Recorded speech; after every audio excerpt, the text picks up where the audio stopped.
Good morning, everyone. Today, the topic that I will be presenting on is on hookworm. Table of content includes introduction, pathogenesis and clinical manifestation, life cycle, laboratory diagnosis, treatment, and prevention or control. Moving on to the introduction. So, what are hookworms? Hookworms are parasitic worms that infect humans and are primarily found on tropical and subtropical regions. The scientific study of hookworms began in the early 20th century with the most significant advance in the recent years.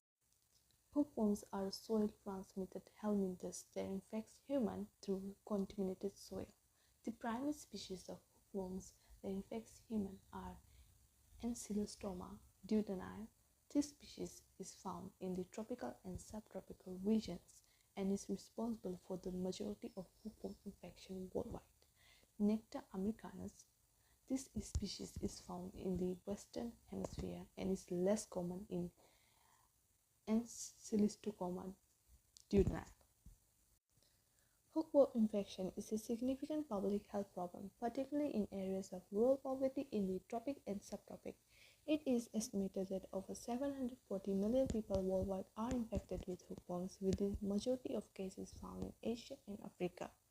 The epidemiology of the infection is characterized by several key features. Age intensity profile, where the infection prevalence is typically rises with the increasing into the age of adulthood. Geographical distribution. Hookworms are found in tropical and subtropical regions with high prevalence in areas of rural poverty. Sex difference. Males are more commonly infected than females, although it's not universally observed. Transmission dynamics. Hookworms transmission is influenced by the factors such as exposure to the contaminated soil, host immune response, and adult parasite mortality. Moving on to the pathogenesis and clinical manifestation. Pathogenesis. So, larva penetration. Hookworm larva penetrates the skin, usually on the soles of the feet, and migrates through the bloodstream to the lungs. Pulmonary migration. The larva penetrates the alveoli and then ascend the bronchial tree to the epiglottis and are swallowed. Intestinal attachment. This is where the larva develops into the adulthood in the small intestine, and there they attach to the intestinal wall and feed on the blood. Clinical manifestation. Asymptomatic infection. This is where many of the people who are infected with hookworm do not exhibit any symptoms. Ground itch. This is where a transient pruritic pulmonovascular rash or ground itch may develop at the site of larva penetration. Pulmonary involvement. This is where migration of larva through the lungs can cause cough, sneezing, eosinophilia, and occasionally hematophysis. Intestinal involvement. Adult worms in the intestine can cause epigastric pain, anorexia, flatulence, diarrhea, and weight loss. Iron deficiency anemia. Chronic blood loss from hookworm attachment can lead to iron deficiency anemia, characterized by pallor, dyspnea, weakness, tachycardia, lassitude, and peripheral edema. Cutaneous larva migraines. Animal hookworm larvae can cause itchy, erythematous, sepiginous skin lesions as they migrate through the skin. Now, moving on to the life cycle of hookworm. So, moving on to the life cycle of hookworms, which involves several stages. That includes egg stage, larva stage, infective stage, adult stage, and reproduction. So in the egg stage, this is where the hookworm eggs are passed in human feces and are deposited onto the soil. Larva stage, this is where the egg hatches into the larva within 1 to 2 days. Infective stage, this is where a larva is highly motile and moves more towards the moisture and oxygen. usually within the top of the soil. Infection is usually due to the penetration of the larva into the skin, usually through the hair follicles on feet and hands. After 5 or more minutes of contact with the contaminating viable larva soil. Other stage, this is where in the lungs the larva breaks into the alveoli, causing mild and usually asymptomatic alveolitis and titis with eosinophilia. Reproduction, this is where the worm lives in the small intestinal wall and feed on the. So, the laboratory diagnosis of hookworms involves several methods, including microscopic identification of egg. This is where a stool specimen is collected, then fixed in 10% formalin ethyl acetate, which is using the sedimentation technique, and then examined on the wet mouth of a sediment.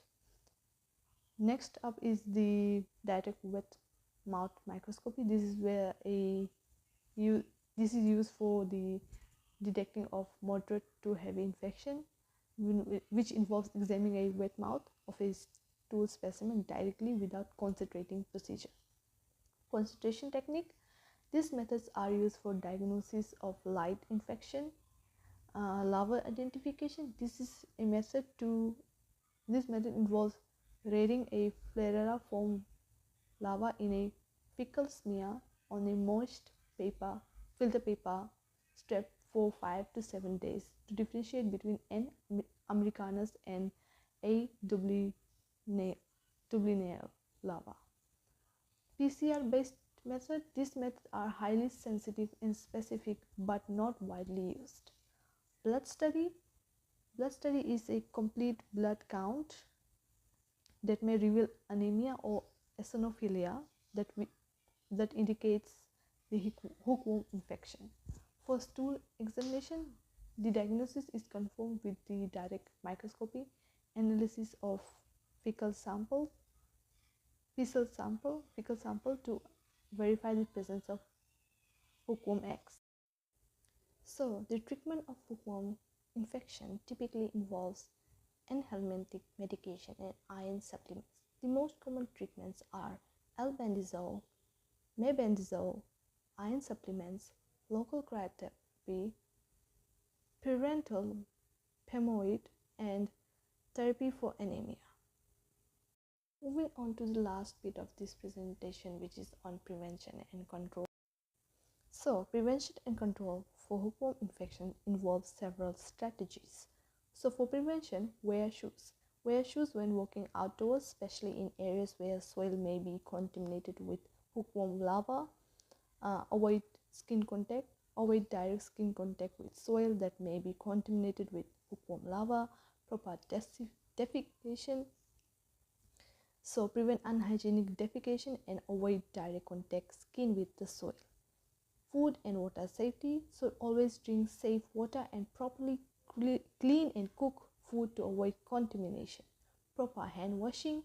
Practice proper hand washing to prevent the spread of infection. So, moving on to control. So, first one, we have the mass deworming. So, single dose mass deworming of at risk school aged and preschool aged children is a common control strategy. Water sanitation and hygiene intervention. So, improving sanitation hygiene through wash intervention can help reduce the number of infections. Footwear campaigns. Footwear campaigns have been associated with these reduced odds of hookworm infection. Integrated SDH control programs. So, integrated programs combining mass deworming with wash intervention can be promising advancement. Vaccination. So research is currently undergoing for the development of vaccination against hookworm anemia and the growth delay. Last but not least, which is the community-wide sanitation. Community-wide sanitation effects such as using better sewage disposable system and reducing outdoor human defecation can help reduce the number of infections. These strategies aims to prevent and control hookworm infection by reducing the exposure to the contaminated soil and improving sanitation and hygiene practices. So, if you have any of the questions on the slides that I've discussed, you may always go back to the references under the resources. Thank you all